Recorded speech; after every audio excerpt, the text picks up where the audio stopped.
Hello my dear competitive aspirants, welcome to Mahendra Agarwal study hub. మనం previous వీడియోలో ఈ PYQ series 2025 కి సంబంధించిన క్వశ్చన్స్ అనేవి డిస్కస్ చేయడం జరిగింది. ఓకే, అందులో భాగంగానే ఇప్పుడు టైమ్ అండ్ డిస్టెన్స్ లో క్వశ్చన్ అనేవి డిస్కస్ చేస్తాం. అంటే ఇంత ముందు కూడా మనం ఏ క్వశ్చన్ ఇచ్చినా కూడా మనం 2 నుంచి 3 మెథడ్స్ అనేది ఎలా సాల్వ్ చేయాలి, ఓకేనా, ప్రొసీజర్ ఏంటి అంటే దాన్ని కాన్సెప్ట్ అంటాం, నెక్స్ట్ లాజిక్ అంటాం, తర్వాత దాన్ని షార్ట్ కట్ అంటాం. ఒకవేళ త్రూ ఆప్షన్ ద్వారా చేసినట్లయితే ఏ విధంగా వస్తుంది. ఇప్పుడు మన టాపిక్ ఏంటంటే time and distance. Time and distance అంటే ఫస్ట్ బేసిక్ పాయింట్ ఏం తెలియాలంటే మనకు distance equal to time into speed అని తెలియాలి. అంటే దూరం ఈజ్ ఈక్వల్ టు వేగం ఇంటూ కాలం. ఓకేనా, ఇక్కడికి వెళ్ళి మనకు స్టార్ట్ అవుతుంది. కాబట్టి ఒకవేళ మనకు ప్రాబ్లమ్స్ అనేది ఎలా సాల్వ్ చేయాలనేది డిస్కస్ చేస్తాం.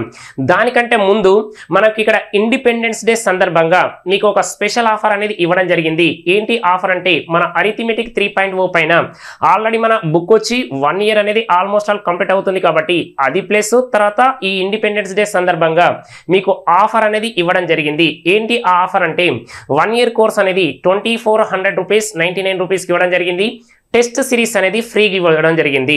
అంటే టెస్ట్ సిరీస్ అంటే ప్రతి టాపిక్ 300 నుంచి 500 క్వశ్చన్స్ అనేది ఇవ్వడం జరిగింది. కాబట్టి ఎవరైతే ఇంట్రెస్ట్ క్యాండిడేట్స్ ఉన్నారో ఓకేనా, కోర్స్ అనేది పర్చేజ్ చేయండి.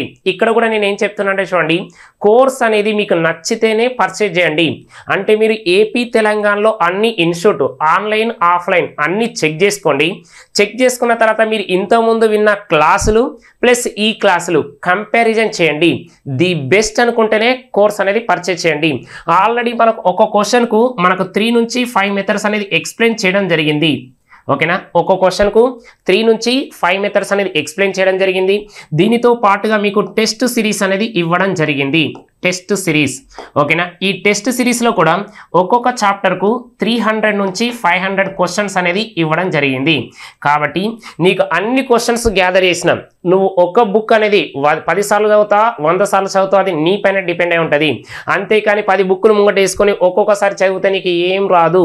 కాబట్టి ఒక బుక్ను నువ్వు హానెస్ట్గా ప్రిపేర్ అయితే 100% ఆ మోడల్ అనేది కవర్ అయితే. కాబట్టి ఆ 100% మోడల్ వచ్చేది ఏంటంటే మన అరిథమెటిక్ 3.0 బుక్. కాబట్టి ఎవరైతే ఈ 2025-2026లో జాబ్ కొట్టాలని అనుకుంటున్నారో ఖచ్చితంగా ప్రతి ఒక్క నిరుద్యోగ అభ్యర్థి ఓకేనా, కాంపిటేటివ్ ఎగ్జామ్కు ప్రిపేర్ అవుతారో వాళ్ళు ఖచ్చితంగా ప్రతి ఒక్కరి దగ్గర ఉండాల్సిన బుక్ మన అరిథమెటిక్ 3.0 కావచ్చు, నెక్స్ట్ తర్వాత మా ఆన్లైన్ కోర్స్ కావచ్చు, ప్రతి ఒక్కరి దగ్గర ఉండాల్సిందే. ఎందుకంటే మీరు ఏ ఎగ్జామ్ రాసినా కూడా మనకు 50% అనేది మ్యాథ్స్ అనేది ఉండడం జరుగుతుంది.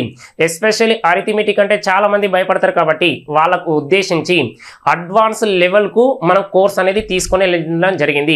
ఆల్రెడీ మనకు బేసిక్ అనేది ఉంటుంది, బేసిక్ ఉంటుంది, మోడరేట్ ఉంటుంది, అడ్వాన్స్ ఉంటుంది, ప్రీవియస్ ఇయర్ క్వశ్చన్స్ ఉంటాయి, ప్రాక్టీస్ క్వశ్చన్స్ ఉంటాయి. ఇవన్నీ కలిపితేనే మన బుక్. కాబట్టి నీకు నంబర్ ఆఫ్ మోడల్స్ కానీ నంబర్ ఆఫ్ క్వశ్చన్స్ కానీ మనకు ఇయర్ వైజ్గా ఇచ్చినాం, తర్వాత లెవెల్ వైజ్గా ఇచ్చినాం. కాబట్టి మీకు ఖచ్చితంగా ప్రతి ఒక్క నిరుద్యోగ అభ్యర్థి దగ్గర ఉండాల్సిన బుక్ మన అరిథమెటిక్ 3.0. ఇక నెక్స్ట్ మన అరిథమెటిక్ 4.0 అనేది మీకు బుక్ అనేది రాబోతుంది. ఎందుకంటే SSC ఎగ్జామ్ జరుగుతుంది. కాబట్టి అవి కంప్లీట్ అయిపోయిన తర్వాత మీకు బుక్ అనేది రిలీజ్ చేయడం జరుగుతుంది. ఆ కొన్ని కొత్త మోడల్స్ వస్తున్నాయి కదా, ఆ మోడల్స్ యాడ్ చేసి బుక్ అనేది రిలీజ్ చేయడం జరుగుతుంది. సరే, దాని గురించి పక్కన పెట్టినట్లయితే ఇప్పుడైతే మన కోర్స్ అనేది 1 ఇయర్ కోర్స్ అయితే 2499 రూపీస్, లేదు నాకు 6 మంత్సే కావాలంటే 1699 రూపీస్ ఉంది, లేదు నాకు 3 మంత్సే కావాలంటే 999 అనేది ఇవ్వడం జరిగింది. లేదు మాకు 3 మంత్స్ కోర్స్ కావాలని ఎవరు అనుకుంటారో వాళ్ళ కోసం 999 రూపీస్ అనేది ఇవ్వడం జరిగింది. చాలా మంది కామెంట్ ఒక 2-3 కొంతమంది కామెంట్ ఏం పెట్టారంటే ఓకేనా 999 2999 లేదా అమౌంట్ ఎక్కువ అంటే నేను మిమ్మల్ని ఎక్కడ కూడా ఫోర్స్ చేయట్లేదు. మీకు నచ్చితేనే ది బెస్ట్ అనుకుంటే ఏపీ తెలంగాణలో ఎక్కడితోటనే కంపేర్ చేయండి. ది బెస్ట్ అనుకుంటేనే కోర్స్ పర్చేజ్ చేయండి. అంతేకాని కోర్స్ అనేది ఓకే మీకు ఇంట్రెస్ట్ లేకుంటేనో ఎవరన్నా చెప్తేనే బాగలేదంటే బాగలేదనుకోండి, బాగుందంటే బాగుందని తీసుకోండి.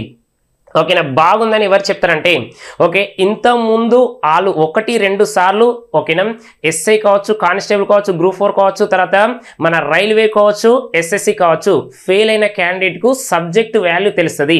వాళ్ళు మాత్రమే ఈ అరిథమెటిక్ 3.0 ది బెస్ట్ అని చెప్తారు. ఓకేనా, ఎవరైతే బిగినర్స్ ఉన్నారో ఓకేనా టైం పాస్కి వచ్చేటోళ్ళు ఉన్నారు కదా, ఓకే మా అన్న చెప్పారు, తమ్ముడు చెప్పారు, చెల్లె చెప్పారు, అక్క చెప్పారని వాళ్ళకు ఈ బుక్ వాల్యూ అనేది తెలియదు. చాలా మంది ఫ్యాకల్టీలను తయారు చేసిన బుక్ అనేది. ఓకేనా, మీరు ఒకసారి ఆంధ్ర సైడ్ వెళ్ళండి. ఆంధ్ర సైడ్ వెళ్తే ప్రతి ఒక్క ఫ్యాకల్టీ దగ్గర అరిథమెటిక్ 3.0 బుక్ అనేది ఉండడం జరిగింది. కాబట్టి ఫ్యాకల్టీలే రిఫర్ చేసిన బుక్ కాబట్టి ఇక స్టూడెంట్స్ అనేది ఇక మీ పైన డిపెండ్ అయి ఉంటుంది. ఓకే, దాని గురించి పక్కన పెట్టినట్లయితే మనం దేని గురించి డిస్కస్ చేస్తున్నాం, టైమ్ అండ్ డిస్టెన్స్ అనుకున్నాం కదా. ఒక్కో క్వశ్చన్ ఇచ్చినప్పుడు 3 మెథడ్స్ అనేది ఎలా సాల్వ్ చేయాలి ఒక్కసారి చెక్ చేసినట్లయితే. ఓకే, ఇప్పుడు క్వశ్చన్ ఇచ్చింది చూడండి ఒకసారి. The distance between 2 places A and B is 60 kilometers. Ram and Shyam both started their journey from A to B. If Ram travels with some speed, he will reach B 1 hour later than Shyam. If Ramu doubles his speed, he will reach Shyam 30 minutes earlier. At what speed Ramu traveled from A to B? ఇది reached. ఓకేనా, SSC CHSL 2023లో వచ్చిన question బాగా observe చేయండి. First Ram speed ఎంత ఉందో తెలియదు. ఓకేనా, ఇప్పుడు శ్యామ్ కంటే ఎంత టైం ఎక్కువ పడుతుంది అంటే ఏ నుంచి బికి రీచ్ అవ్వాలంటే 1 hour లేటర్ టైం పడుతుంది. ఒకవేళ రామ్ స్పీడ్ అనేది increased by 2 times, then the destination reached half an hour earlier అన్నాడు. అంటే చూడండి, ఇప్పుడు స్పీడ్ అనేది డబుల్ చేసినాం. ఓకేనా, ఇంత ముందు కంటే శ్యామ్ కంటే ఎంత ముందు వెళ్తాడు, మనకు హాఫ్ అన్ అవర్ ముందు అనేది రీచ్ అవుతాడు. ఫస్ట్ ఏమో 1 hour లేటు, ఇప్పుడేమో స్పీడ్ అనేది 2 times చేయడం వలన హాఫ్ అన్ అవర్ ముందు రీచ్ అవుతుండు. అయితే ఇప్పుడు క్వశ్చన్ ఏంటంటే మరి రాము యొక్క స్పీడ్ ఎంత అని క్వశ్చన్ అడిగిండు. ఓకేనా, తెలుగులో ఒకసారి చెక్ చేసినట్లయితే ప్రదేశం ఏ మరియు బిల మధ్య దూరం 60 కిలోమీటర్. రామ్ శ్యామ్లు ఇద్దరు కలిసి ప్రదేశం ఏ నుండి బికి ప్రయాణాన్ని ప్రారంభించారు. ఒకవేళ రాము కొంత వేగంతో ప్రయాణించినట్లయితే బి ప్రదేశం చేరుకోవడానికి శ్యామ్ కంటే 1 గంట ఆలస్యం అవుతుంది. ఒకవేళ రాము తన వేగాన్ని రెండింతలు చేసి ప్రయాణించినట్లయితే బి ప్రదేశాన్ని శ్యామ్ కంటే 30 నిమిషాలు ముందే చేరుకుంటాడు. అయితే రాము ఏ ప్రదేశం నుండి బి ప్రదేశంకు ప్రయాణించాడు, ఎంత వేగంతో ప్రయాణించాడు అని క్వశ్చన్ అడిగిండు. కాబట్టి ఇలాంటి టైప్ ఆఫ్ ఇచ్చినప్పుడు మనం ఏ విధంగా సాల్వ్ చేయాలి ఒక్కసారి క్వశ్చన్ చెక్ చేసినట్లయితే మనకు ఏ విధంగా ఇచ్చిండో ఫస్ట్ ఎక్స్ మోడల్ అనేది ట్రై చేస్తాం. నెక్స్ట్ తర్వాత అక్కడికి వెళ్ళి ఏమన్నా ఫార్ములా ఉంటే ఫార్ములా యూజ్ చేస్తాం, లేదు రేషియో ద్వారా చేయాలంటే రేషియో ద్వారా చేస్తాం. సింపులే కదా. నీకు మ్యాథ్స్ వస్తే ఏమైనా చేయొచ్చు, నువ్వు ఏ విధంగానైనా ఆడుకోవచ్చు. నీకు మ్యాథ్స్ రాకుంటే ఒకటే మెథడ్, అది బట్టి మెథడ్. అవునా కదా? ముఖ్యంగా నాన్ మ్యాథ్స్ విద్యార్థులారా మీ గురించే ప్రతిసారి చెప్తా. ఎందుకంటే మ్యాథ్స్ అంటే ఆలోచించాలి. ఓకేనా, ఇప్పుడు కొత్తగా వచ్చేవాళ్ళు, కాంపిటేటివ్గా వచ్చేవాళ్ళు, లేదా ఆల్రెడీ కాంపిటేటివ్ ఎగ్జామ్లో ఉన్నవాళ్ళు మ్యాథ్స్ నేర్చుకోవాలంటే ఖచ్చితంగా వాళ్ళు ఏం చేయాలంటే కాన్సెప్ట్ నేర్చుకోవాలి. నేర్చుకున్న తర్వాత లాజిక్ అయితే లాజిక్, షార్ట్ కట్ అయితే షార్ట్ కట్, త్రూ ఆప్షన్ ద్వారా అయితే ఆప్షన్ ద్వారా నేర్చుకోవాలి. అంతేకాని నేను డైరెక్ట్ రావడంతో నాకు షార్ట్ కట్ రావాలి, బిట్టు చూడంగానే ఏంటి క్వశ్చన్ చూడంగానే బిట్టు పెట్టాలనే డైలాగులని మర్చిపోండి. ముఖ్యంగా నాన్ మ్యాథ్స్ విద్యార్థులారా. ఓకేనా, అంటే జాబ్ కొట్టాలంటే నీకు షార్టెస్ట్ వే అనేది ఎక్కడ కూడా ఉండదు. కాబట్టి ఖచ్చితంగా నువ్వు జాబ్ కొట్టాలంటే ఓకే ఏమిటి కాన్సెప్ట్ నేర్చుకోవాలి. తర్వాత లాజిక్లు, నీకు ఎన్ని లాజిక్లు అయితే అన్ని లాజిక్లు నేర్చుకోండి. ఓకే, క్లియర్ కదా. ఇప్పుడు మనకు ఆల్రెడీ క్వశ్చన్ అయిపోయింది కాబట్టి ఇక సొల్యూషన్ చూడండి. ఎక్స్ మోడల్లో ఎలా సాల్వ్ చేస్తామంటే ఫస్ట్ నేను ఏం చేస్తున్నానంటే మెథడ్ 1 కాన్సెప్ట్ చెప్పిన తర్వాత చెప్తున్నా. చూడండి, రామ్ యొక్క స్పీడ్ ఏమో ఎక్స్ అనుకున్నట్లయితే నెక్స్ట్ శ్యామ్ యొక్క స్పీడ్ వై అనుకుంటున్నాం. మరి టైం అనేది ఒక్కసారి చెక్ చేసినట్లయితే ఇక్కడ ఎక్స్ తర్వాత వై అనుకున్నాం. ఓకేనా, మరి టైం ఈజ్ ఈక్వల్ టు మనం జనరల్గా ఎలా రాస్తామంటే distance is equal to distance by speed అని రాస్తాం. ఫస్ట్ టైం ఏం జరిగిందంటే ఓకేనా ఎంత తెలియదు, సర్టెన్ స్పీడ్ అన్నాడు. They destination reached 1 hour late అన్నాడు. ఓకేనా, నెక్స్ట్ తర్వాత if he speed increased or 2 times అని మెన్షన్ చేశాను అనుకోండి. ఓకేనా, then he reached destination half an hour earlier than usual time. ఓకేనా, ఇప్పుడు ఈ విధంగా ఇచ్చినప్పుడు ఏ విధంగా చేయాలి, 1 hour late, half an hour early, 1 hour late, half an hour early. కాబట్టి ఫస్ట్ మనం రామ్ యొక్క స్పీడ్ ఏమనుకున్నాం, ఎక్స్ అనుకున్నాం. శ్యామ్ యొక్క స్పీడ్ ఏమనుకున్నాం అంటే వై అనుకున్నాం. కాబట్టి మనకు కావాల్సింది టైమే కదా, టైం ఏమో ఇచ్చిండు కాబట్టి 1 hour, హాఫ్ అన్ అవర్ అన్న టైం. కాబట్టి టైం ఈజ్ ఈక్వల్ టు ఏం రాస్తాం, డిస్టెన్స్ బై స్పీడ్ అని రాస్తాం. క్లియర్ కదా. ఇక్కడ డిస్టెన్స్ అంటే ఎన్ని kilometres, from A to be place ఈ 60 kilometers. 60 కిలోమీటర్స్ అన్నాడు. కాబట్టి నెక్స్ట్ తర్వాత స్పీడ్ అనేది మనకు తెలుసు కాబట్టి ఏ విధంగా రాస్తాం, ఫస్ట్ రామ్ గురించి మాట్లాడుతున్నాం కాబట్టి ఇగో 60/x, ఇతని స్పీడ్ తక్కువ కాబట్టి ఎవరి స్పీడ్ అయితే తక్కువ ఉంటుందో వాళ్ళది ఫస్ట్ రాయాలి, ఎందుకంటే మైనస్ అనేది వస్తుంది. ఒకవేళ నువ్వు స్పీడ్ ఎక్కువ ఉన్నది ఫస్ట్ రాసినాం అనుకోండి మైనస్ వస్తుంది. ఎప్పుడు కూడా స్పీడ్ అనేది మైనస్లో ఉంటుందా, ఏజ్ కానీ స్పీడ్ కానీ ఇవన్నీ మైనస్లో ఉండయి. నీ జనరల్గా స్పీడ్ ఎంతతో పోతున్నావు అంటే 0తో అన్న చెప్తాను జనరల్గా, అంటే మనం ఏం లేకుండా 0 అని చెప్పాల్సిందే. కాబట్టి మరి స్పీడ్ అనేది మైనస్లో ఉంటుందా, ఉండదు. కాబట్టి ఫస్ట్ ఏం చేయాలంటే స్మాలెస్ట్ నెంబర్ తీసుకోవాలి. స్మాలెస్ట్ నెంబర్ కాబట్టి ఫస్ట్ రాము అనేది స్పీడ్ తక్కువ కాబట్టి ఫస్ట్ రాము యొక్క స్పీడ్ రాసినాం. ఇగో డిస్టెన్స్ అంటే 60. ఓకే, వీళ్ళిద్దరి మధ్య డిఫరెన్స్ ఎంత అన్నాడు, ఇక 60/y is equal to 1 year, సరే 1 అవర్. 1 అవర్ కాబట్టి ఇది ఈక్వేషన్ 1 అనుకోండి, ఈక్వేషన్ 1 అనుకోండి. ఇప్పుడు రాము స్పీడ్ ఏమైంది, 2 టైమ్స్ అయింది, 2 టైమ్స్ అయింది. కాబట్టి మరి శ్యామ్ అనేవాడు తక్కువ ఉన్నాడు కాబట్టి ఇక 60/y ఈజ్ ఈక్వల్ టు -60 ఇది x కాస్త 2 టైమ్స్ అవుతుంది, 2x is equal to half an hour అన్న కాబట్టి 1/2 ఇది ఈక్వేషన్ 2. ఓకేనా, ఈ రెండింటిని ఇప్పుడు ఏం చేస్తున్నాం, సమ్ ఏంటిది మనం సమ్ చేయండి. సమ్ చేస్తే ఏ విధంగా వస్తుంది, ఇగో ఇది plus -60y plus 60y cancel కాబట్టి 60/x -60/2x is equal to 1 + 1/2 అంటే 1/2 1/2 అంటే 3/2 ఆల్మోస్ట్ ఆల్. కాబట్టి ఇక్కడ x 2x ఉంది కాబట్టి దీన్ని ఎలా రాస్తాం, 2x అని రాస్తాం. 2xను xతో డివైడ్ చేస్తే 2 × 60 అంటే 120 మైనస్ 2x క్యాన్సల్ చేస్తే 1 -60 కాబట్టి 60 ఈజ్ ఈక్వల్ టు 3/2. ఓకేనా, ఇంకొక స్టెప్ రాస్తున్నా చూడండి. ఇక్కడికి వస్తే 120 - 60 అంటే 60 అని రాసినాం, 60/2x అని రాసినాం, ఈక్వల్ టు 3/2. ఓకేనా, ఇక 2 గెట్స్ క్యాన్సిల్ అయిపోయింది. నెక్స్ట్ 3 1s 3 20s అంటే x ఈజ్ ఈక్వల్ టు ఎంత వచ్చిందంటే 20 వచ్చింది. మరి x ఈజ్ ఈక్వల్ టు అంటే ఏమనుకున్నామంటే చూడండి, రాము యొక్క స్పీడే కదా, speed of Ramu equal to ఎంత 20 km/h. మరి 20 km/h అంటే ఆప్షన్ ఏమొచ్చింది, option 2 is the correct one. ఇది జనరల్గా మనం ఎక్స్ మోడల్లో రాస్తాం. ఎక్స్ మోడల్లో రాసినట్లయితే ఈజీగానే అయిపోయింది. ఈ సొల్యూషన్ కూడా ఎంత టైం పడుతుంది, మహా అయితే ఒక 40 సెకండ్స్ లేదా 35 సెకండ్స్, అంటే 30 to 40 సెకండ్స్లో కంప్లీట్ అయిపోతుంది, అవునా కదా. ఓకేనా, లేదు నేను ఇలా కాకుండా ఇంకా కొంచెం వెరైటీగా రాస్తా అంటే రాసినట్లయితే ఈజీగానే వస్తుంది. రామ్ గురించే మనం మాట్లాడుతున్నాం. ఓకేనా, రామ్ యొక్క స్పీడ్ ఎంత ఉందంటే ఎస్. ఇప్పుడు ఎస్ నెక్స్ట్ ఏం జరిగింది, మరి టైం అనేది 1 అవర్ అనేది లేట్ వెళ్ళింది కదా, లేట్ వెళ్ళింది కాబట్టి ఆ 1 అవర్ యాడ్ చేస్తే కరెక్ట్ టైంకి రీచ్ అవుతాడు కదా. 1 అవర్ లేట్ అన్నాడు స్పీడ్ ఎస్ అన్నప్పుడు, మరి 1 అవర్ లేట్ కాబట్టి ఆ 1 అవర్ యాడ్ చేస్తే టైంకి రీచ్ అవుతాడు. టైంకి రీచ్ అవుతాడు కాబట్టి మనకు జనరల్గా distance is equal to time into speed అని రాస్తాం. ఓకేనా, distance equal to time into speed రాస్తాం. మరి డిస్టెన్స్ 2 టైమ్స్ కూడా ఈక్వలే కాబట్టి మనకు time into speed first speed ఎంత ఎస్ అనుకున్నాం. ఇప్పుడు ఏం జరిగింది, టైం అనేది 1 అవర్ అనేది ఏం జరిగింది, లేట్ వెళ్ళింది కాబట్టి ఆ 1 అవర్ యాడ్ చేయి, ఈక్వల్ అయిపోతాడు కాబట్టి t+1 అని రాస్తాం. t+1 ఈక్వల్ టు నెక్స్ట్ ఇప్పుడు ఎస్ కాస్త 2 టైమ్స్ అయింది. 2 టైమ్స్ ఏంటంటే ఎలా రాయాలి, 2s అని రాస్తాం. 2s అని రాస్తాం, క్లియర్ కదా, 2s అని రాస్తాం. ఇప్పుడు టైం ఏమైంది, ఇంతకుముందు హాఫ్ అన్ అవర్ ఎర్లీగా రీచ్ అయ్యిండు, మరి హాఫ్ అన్ అవర్ తీసేస్తే టైంకి రీచ్ అయినట్టే కదా.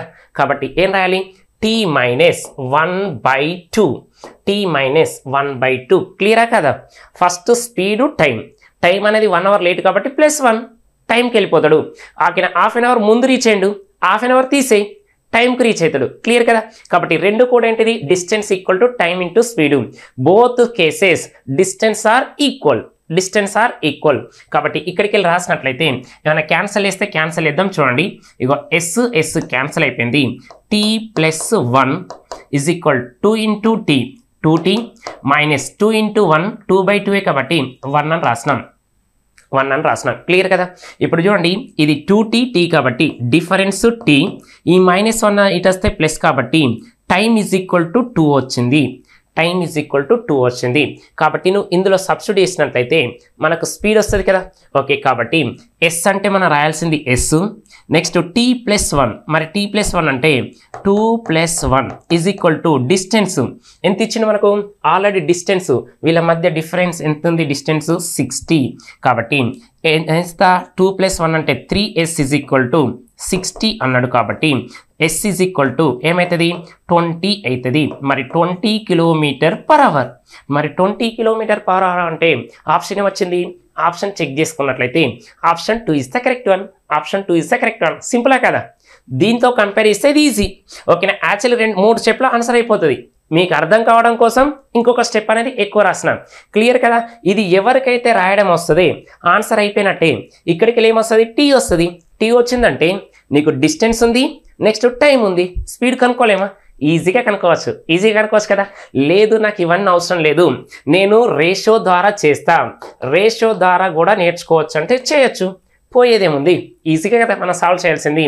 మరి స్పీడ్ ఏమైంది ఒకసారి చెక్ చేస్తే ఫస్ట్ మనం రామ్ గురించే మాట్లాడుతున్నాం. స్పీడ్ ఫస్ట్ ఏమొచ్చిందంటే 1 అనుకోండి, ఇప్పుడు ఏం చేసిండు 2 టైమ్స్ చేసిండు, కాబట్టి 1:2 అయింది. స్పీడ్కు టైంకి ఎలా ఉండాలి, ఇన్వర్స్ ప్రపోర్షనల్ కాబట్టి టైంలోకి కన్వర్ట్ చేస్తున్నా. మరి టైంలోకి కన్వర్ట్ చేసినట్లయితే రేషియో ఏమొస్తుందంటే చూడండి 2:1. మరి వీళ్ళిద్దరి మధ్య డిఫరెన్స్ ఎంత, 1 పార్ట్. కాబట్టి 1 part is equal to first ఏమో 60 minutes లేట్ వెళ్ళిండు, ఇప్పుడేమో 30 minutes ఫాస్ట్గా వెళ్ళిండు, ఎర్లీగా వెళ్ళిండు. ఒకటి ప్లస్ ఒకటి మైనస్ ఉంటే ఏం చేయమన్నాం, సమ్ చేయమన్నాం. ఓకేనా, 2 ప్లస్ ఉన్నా 2 మైనస్ ఉన్నా డిఫరెన్స్ 1 ప్లస్ 1 మైనస్ అంటే ఏంటి, సమ్ చేయాలి. కాబట్టి మరి 60 + 30 అంటే 90 minutes. ఇవి 90 minutes కదా. మరి మనకు కావాల్సింది ఒరిజినల్ కాబట్టి 92 ఎంత, 180 minutes. మరి 180 minutes అంటే మనం ఏం రాస్తాం, మనం దీన్నే 3 hours అని రాస్తాం. క్లియర్ కదా, అంటే టైం అనేది వచ్చింది, మనకు డిస్టెన్స్ ఉంది. మరి స్పీడ్ ఈజ్ ఈక్వల్ టు ఏం రాస్తాం, ఎంత డిస్టెన్స్ అంటే 60, అవర్స్ అంటే 3 కాబట్టి 60/3 అని రాస్తే ఎంత వస్తుంది, 2 km, 20 km/h. ఇంటి ప్రాబ్లం చూసినట్లయితే 2 స్టెప్లో ఆన్సర్ అయింది. అది రేషియో మోడల్లో చేస్తే అయిపోయింది. చెప్తున్న టైమ్ అండ్ వర్క్లో నీకు పర్సెంటేజ్ రేషియో రెండింటిని కలిపినట్లయితే almost all 70 to 80% problems complete అవుతాయి. కాబట్టి నువ్వు రేషియో ఫ్యామిలీ పర్ఫెక్ట్ నేర్చుకోండి, నెక్స్ట్ పర్సెంటేజ్ పర్ఫెక్ట్ని నేర్చుకున్నట్లయితే టైమ్ అండ్ డిస్టెన్స్లో 70 to 80 ప్రాబ్లమ్స్ అనేవి ఓకేనా ఈ రెండింటి ద్వారా చేయొచ్చు. చాలామంది ఏం చేస్తారంటే మ్యాథ్స్ అయినా నాన్ మ్యాథ్స్ అయినా టైమ్ అండ్ డిస్టెన్స్ అనేది కొంచెం టఫ్ ఉంటుంది అనుకుంటారు. టైమ్ అండ్ డిస్టెన్స్ అనేది సింపులే. నువ్వు ఎప్పుడైతే ఈ రేషియోను పర్సెంటేజ్ పర్ఫెక్ట్ నేర్చుకొని వాల్యూస్ పర్ఫెక్ట్గా నేర్చుకున్నట్లయితే ఈ మన టైమ్ అండ్ డిస్టెన్స్ అనేది ఈజీగా సాల్వ్ చేస్తావు. కాబట్టి అన్నిటిపైన కాన్సన్ట్రేషన్ పెట్టండి. ఎందుకంటే లాస్ట్ టైం తెలంగాణ ఇస్తే 2023 ఉంది కదా, చాలామంది ఏం చేశారంటే time and distance, boats and streams, రేసెస్ను పక్కన పెట్టిండు. ఆల్మోస్ట్ ఆల్ మనకు ఒక 15+ క్వశ్చన్స్ అనేవి ఇందులోకి వెళ్ళి రావడం జరిగింది. కాబట్టి మనం కాంపిటేటివ్ ఎగ్జామ్లో ఉన్నాం కాబట్టి ఏ చాప్టర్ కూడా నెగ్లెక్ట్ చేయొద్దు. ఏ చాప్టర్ ఇంపార్టెంట్, ఏ చాప్టర్ అన్ఇంపార్టెంట్ అనేది ఎప్పుడు కూడా మనం కన్సిడర్ చేయకూడదు. మనం ఖచ్చితంగా కాంపిటేటివ్లో ఉన్నాం కాబట్టి ప్రతి ఒక్క చాప్టర్ ఇంపార్టెంట్ అనేది చదవండి. కాబట్టి అప్పుడే సక్సెస్ అవుతారు. ఏ ప్రాబ్లం ఇచ్చినా నేను 3 మోడల్స్ లేకుంటే 4 మోడల్స్ ఎందుకు చెప్తున్నా అంటే మనం ఈ విధంగా కూడా చేయొచ్చనే ఆలోచన రావాలి. అంతేకాని ఒక క్వశ్చన్ చెప్పి 3 మోడల్స్ చెప్పినామంటే కన్ఫ్యూజ్ అవ్వడానికి కాదు. ఓకేనా, ఈ మోడల్ చేస్తే టైం టేకింగ్ ఎక్కువ పడుతుంది, లేదు ఇలా చేసినా కూడా టైం చాలా తక్కువనే పడుతుంది, ఇలా చేస్తే ఈ విధంగా చేయొచ్చు అంటే ఇంకా ఏ విధంగా చేయాలని ఆలోచన రావాలన్న ఉద్దేశం తప్ప వేరే ఏం లేదు. కాబట్టి ప్రతి ఒక్కరు కాన్సెప్ట్ నేర్చుకున్న తర్వాత లాజిక్లు అనేది అప్లై చేయండి. ఓకేనా, ఆల్మోస్ట్ ఆల్ ఇంతకుముందే మనం చెప్పినాం కాబట్టి మన ఇండిపెండెన్స్ డే ఆఫర్ అనేది 1 yearకు 2499 ప్లస్ టెస్ట్ సిరీస్ అనేది ఫ్రీగా ఇవ్వడం జరిగింది. ఓకేనా, 2025-26లో జాబ్ కొట్టాలని ఎవరైతే అనుకుంటున్నారో వారి కోసమే ఈ అవకాశం అనేది ఇవ్వడం జరిగింది. కాబట్టి ప్రతి ఒక్క నిరుద్యోగ అభ్యర్థి ఈ అవకాశాన్ని సద్వినియోగం చేసుకోండి.